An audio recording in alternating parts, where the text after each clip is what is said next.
انقطع الأنين. صوت الأنين اللي كان عم يعطينا أمل اللي نسمعه من تحت الأنقاض، صوت نداءات الاستغاثة لأطفالنا وأهلنا اللي كنا نسمعها من تحت الأنقاض، اليوم اختفت.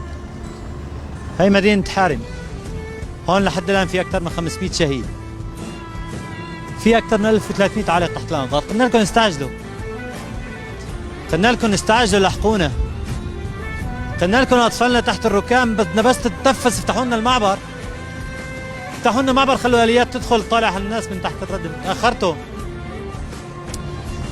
كل الشكر لمصر اللي أرسلت وفد، رغم إنه تأخر، رغم إنه جانا متأخر بس وصي. هلا نحن ايش كرنا في الآليات؟ ما عاد نقول لكم ابعتوا شيء، ما عاد بدنا شيء. خلاص. الركام نحن بنشيل الركام، بنطلع شهدائنا على 100 مهلنا، خلاص انقطع النفس. أنفاس الناس اللي كانت عم تستغيث انقطعت للأسف. إلى ديان يوم الدين نمضي، وعند الله تجتمع الخصوم.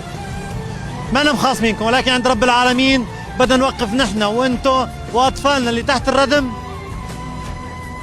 ويقولوا لي يا رب ترى ما ساعدونا. راح توقف الأم اللي سمعت صوت ابنها تحت الأنقاض وتقول له يا رب هدول تركوا ابني يموت وما ساعدوني. راح يوقف الطفل يقول له يا رب امي ماتت قدامي وما حد ساعدها. راح نوقف كلاتنا نقول له يا رب كل الدنيا خذلتنا وصارت تبعت المساعدات لأعدائنا على اسمنا. تآمروا كلاتهم علينا وتركونا نختنق تحت الأنقاض. يا رب المعبر الوحيد اللي كنا نتنفس منه سكروه، خنقونا، كتموا أنفاسنا تحت الردم.